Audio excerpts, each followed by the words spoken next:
I'm Dan Hunt, and we are now live from the Cosmopolitan Hotel in the beautiful Las Vegas, Nevada. This is Up Close and Personal, sponsored by Dunamis, who is powered to pay. Today's guest, Steve Ehrlich, the CEO of Voyager. Steve, welcome. Thank you for having me. Appreciate it. Nice to have you here with us today. Steve, let's talk about first Voyager. What is Voyager? Yeah, Voyager is an agency crypto broker that is connected to about 12 different exchanges and market makers across the globe to deliver best execution pricing over 30 currencies to our consumers, to our retail customers. 30 digital currencies. 30 digital currencies. All right, so what are the top currencies that you're working with right now?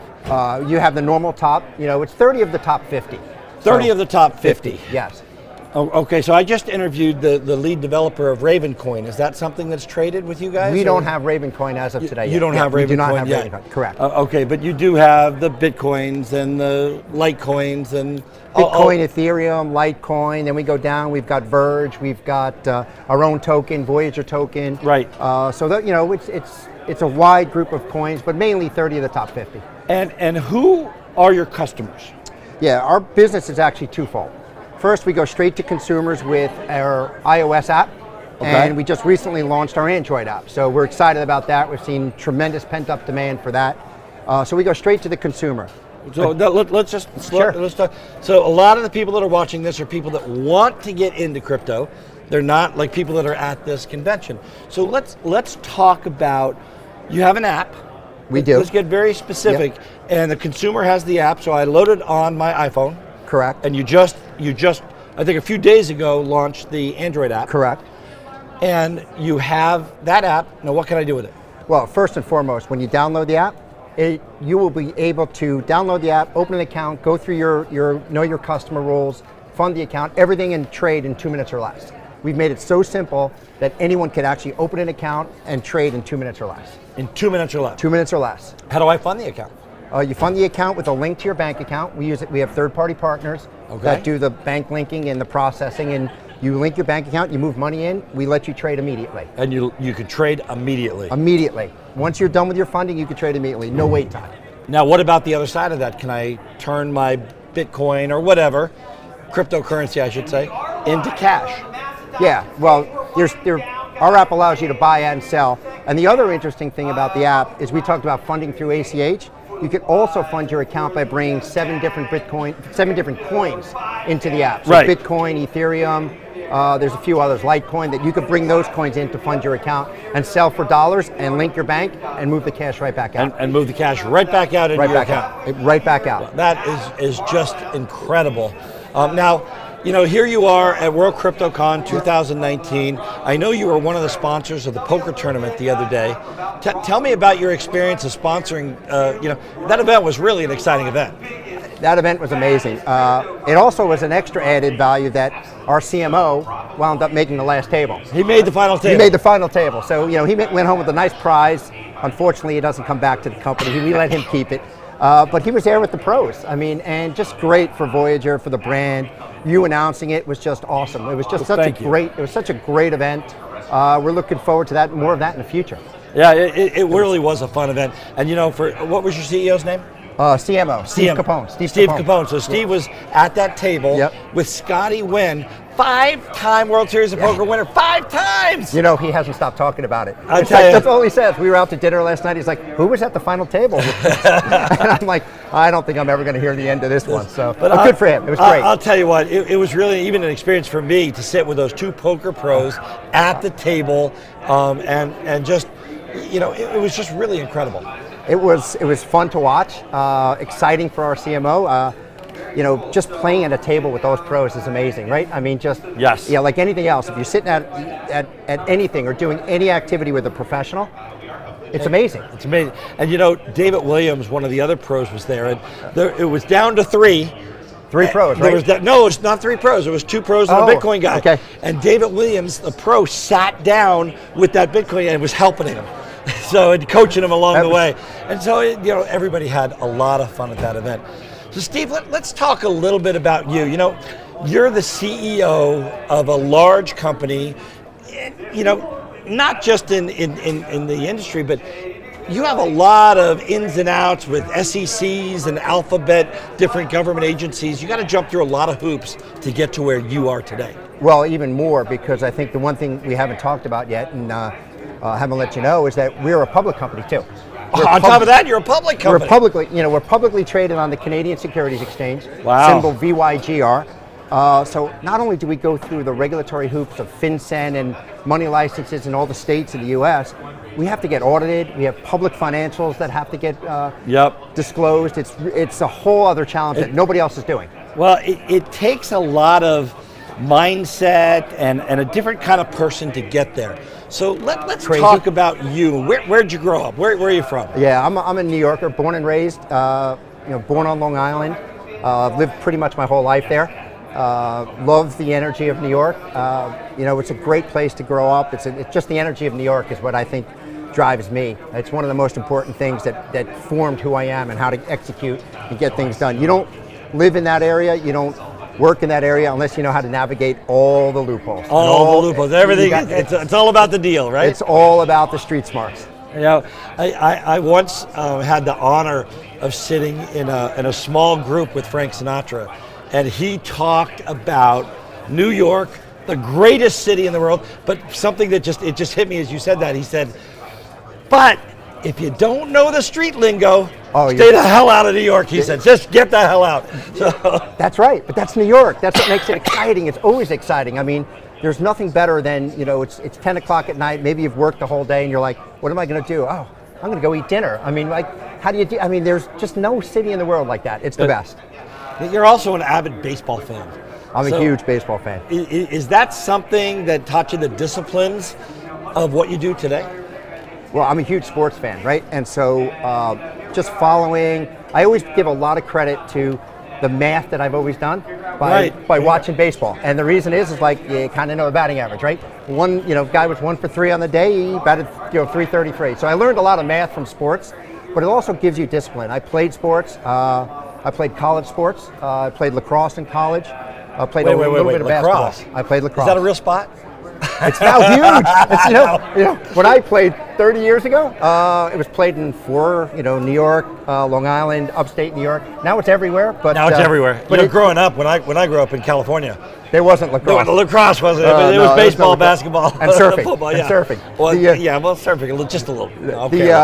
But no, I think sports gives me the discipline that I needed to actually be successful in business because it gives you the discipline, teamwork, because you can't be good or competitive in sports unless you're working with a team. And that's just my philosophy in all the businesses I've been in, is how to develop the team, let them do the work, let them have enough power to make things work, empower the staff so they can actually get things done. Exactly, and it's funny that we're talking about this because sports was a big part of my life growing up, and I often attribute the disciplines in my success in life is to the disciplines I learned, and what you say, the team. It taught me how to work with others in a way that I don't know that I've been able to duplicate. Well, when you're part of a team, right? There's good times, there's bad times. Things go right, things go wrong. Guys make mistakes. Yep. And if you don't stay together, that's when the team falls apart. Exactly. So take that to a company. The worst thing a CEO can do is punish people for being creative and making a mistake. Right. If your team is trying to do something right, trying to be creative, and they make a mistake, so what? That happens. The problem is when somebody makes the same mistake twice, right? I mean, that's the issue. But you want people to be creative, give them freedom to work, and make sure that they're always working within the team and communicating with the team. And that's how you really have a successful company. And that kind of just leads me into mindset. How important is the growth of your company and the growth of you mindset? Talk to me about your mindset and how important that is to you. I think it's one of my strongest characteristics is just trying to stay even keel all the time. I mean, you have to. And if you played sports, trust me, there was a time in my life, my dad would attest to it, that he would take me out of sports because I wasn't even keel. There's some incidents I don't want to even get into. But I think that's what really drives me, is like, try to be even keel all the time. Things are never as good as they seem, and they're never as bad as they are either. Right. So just always try to keep your mindset, keep yourself focused, be ready, and help the team and help grow the business any way you can. We're here at World CryptoCon 2019. It's the second year for this event. Tell me about, from a company and a personal, but what do events like this do for the industry? First, from Voyager, this was our idea of our coming out party. Like, not a lot of people knew who we were. Right. Everyone we've seen and met this week has been like, wow, where have you guys been? Exactly. And it was done on purpose. We had to get our Android app out. But from an industry, it's incumbent upon all of us that have been here to grow this industry. This is a great podcast. We've got to get, and great video cast. We need to get more people to watch, more people to be involved in crypto. Right. And I read a research report. There's only 15 million people in the US that have crypto exposure. 15 million. 15 million. 15. 200 million people. 300 million people. 300 million people. 300 million 50%, people. that's less than 7. That's 5%. 3.5%. It's less than 5%. Yeah, and on the flip side of that, there's something like 70 million brokerage accounts in the US. Right. So wait a second, where's this? We have a gap of 55 million people that have yet to join the Bitcoin, join the cryptocurrency world. And it's incumbent upon all of us in this industry to help build that and build comfort, that people realize that this is where the future of financial services and banking is all going. Yes. And they need to drop, the old is going to be there for a while, and it's going to be there for a long while, but we've got to get them transitioned into the new, because this is the new economy. And you don't do it individually. It's not going to be done by Voyager alone. We have to do it with partners, with guys, with programs like yours, with other vendors here, other partners here, and build that network. So let's talk about, do you feel that people that want to get involved in the crypto space, should they try to get to events like this? Yeah, I think anytime you can learn, coming to events and learn more. There's a lot of great speakers, a lot of great people out there on the stages, and you could really learn a lot. Right. I also think it's important for us to build an education network, and Voyager's working on that. We've met a lot of partners here that can help us build education, help us bring more information to the general public, and just to teach. You have to teach. Well, that's something my wife and I do. We have traveled the world, and we've put together a 4-hour seminar that just does that. We like to think of it as taking people from kindergarten to 12th grade in crypto. And when we stand up, I stand up on stage, people come in and say, what is a wallet? And everybody looks at you with a blank slate, they pick out their pocket, and this is a wallet. And that education is so important because of those numbers. 15 million, 300 million, but you look at Japan, it's almost 100%. Right, and I think that's what we have to do. We really need to get out and explain to people. I mean, it's overwhelming, right? It's like I'm going to hold my own wallet. It's like I'm going to hold cryptocurrency in a wallet. What does that mean? Then it's like the security thing. This 24. How does that work? And people get really confused by that. Right. And we've got to break it down into basics. Really got to break it. When the internet started 20 years ago, right? Right. Nobody understood how it worked. It's like, but we educated them, and we educated why it meant something to them, and we have to continue to do that. And we got to get more attendees, more newbies out to these events. It's really funny that you're using the internet analogy right now. Just a few hours ago, I interviewed the CEO at the time of Wired Magazine. And they were responsible for the first advertising ever on the internet. So banner ads were all this guy's fault. Wow. So, yeah. Oh, geez, yeah. Thank God I didn't see him, because I hate banner ads. Everybody hates banner ads. He said he's been apologizing for it ever since. But the analogy that you just wrote, it's like that's where we are here with cryptocurrency. We are in those first walking stages, and I think we've gone from crawl to maybe walk, but we certainly aren't running yet. Well, additionally, I think using baseball as an analogy. There you go. Maybe we're in the top of the second here. Maybe. Maybe, and we might still be in the bottom of the first. The home team might be batting here, but that's where we've got to bring this. We've got a long stretch to go. Exactly. I was at E-Trade back in 1999. Right. And I learned a lot about capital market structure, online trading, all that.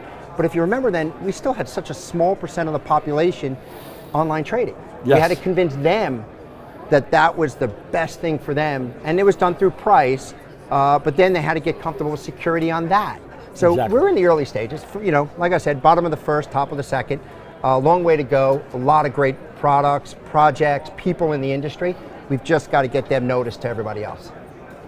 So what's the future for Voyager? What's, open up the book and if you're in chapter 2, what's chapter 3? Well, there's going to be maybe 100 chapters here because I have a really, really long vision here. I mentioned the Android. That was great. Yeah, we got that out just this month. Yep, and we're launching tomorrow. Interest on Bitcoin. So you hold Bitcoin with us, you will make 3% interest, and you could trade it at the same time. So it's really it's a checking account with interest. Really? So if you're holding your Bitcoin anywhere, you should come here, get that interest, and be able to trade it. So that's next, and we'll expand that to other coins. We also believe we're the financial services firm of the future. We will have, we're looking at margin, we're looking at debit cards, we're looking at shorting of cryptos, we're looking at robo-advisory, funds. We're looking at everything you'd expect to see in a normal financial services firm. That's on our roadmap, and we're speccing it all out. The team is great. We're super excited by what we're doing. We do think this is a really long tail game, and just have to continue to bring these products out that people are used to. And I spent years at E-Trade and built my own online broker, so I know what the customers want, I know what they're looking for, and we're looking to bring that to the market. And I think that has been the theme of everybody that I've talked to today, is that this is the long term. This is your future as you're watching this. Cryptocurrency, blockchain technology, it really is where everything is going. It is the future. I actually haven't spent so much time in the equities markets. I can make so many comparisons back, the fragmentation of the equity markets from 20 years ago. But when you look at it today and the use of blockchain, one of the examples I say is that I think it was the second Friday in May, Uber went public. Yes. Yeah, it went public at give or take $44. Almost immediately was down 10%. Yeah, just right? that immediately, day. that day, 10%. So if you wanted to sell that, you could get your funds, but you wouldn't get them for 3 days later. You know what else happened on that day? It was the run. We had a Bitcoin run. Yep. Started that Friday. So you couldn't have taken your cash out of your broker and brought it to a crypto and played that run, because they settle it in 3 days. Why? Because that's the traditional way. Right. 2 or 3 days, whatever the settlement is these days. That's the traditional way of doing it. It should be that you get it's your funds. If I wanted to sell, take my money and go buy something else, whether it's a farm in Idaho, I should be able to do it. I shouldn't have to wait. You should be able to go out and do that. And I think that's where the future, and that's why cryptocurrency is the future of finance, because it's your money. You should be able to buy what you want when you want to buy it, and not wait for the middleman to sit there and say, sorry guys, it's my money until it's your money. That's what it is. I've been in that business. It's your money when I feel like giving it to you.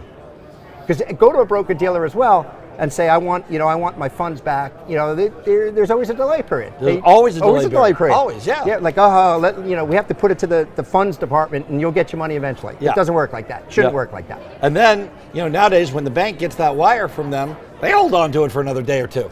And throw the fees on top of it. And throw the fees on top of it, yeah. So why is there a $30, $50 fee to wire money?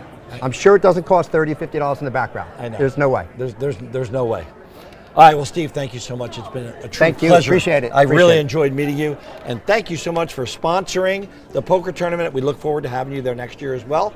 And I look forward to next year, hopefully you're going to come here and announce some brand new things as well. Definitely will. And I think next year I'll participate in that tournament. I got to play a little bit, huh? I got to beat my CMO. He set the bar for us. I got to beat him. Thanks for having me. I really appreciate it.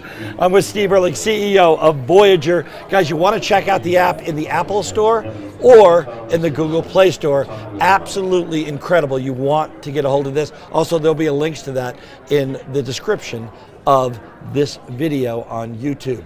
I'm Dan Hunt, and we are live at the Cosmopolitan Hotel in Las Vegas, Nevada at World CryptoCon 2019. Again, I'm Dan Hunt saying, have a great rest of today and an even better day tomorrow.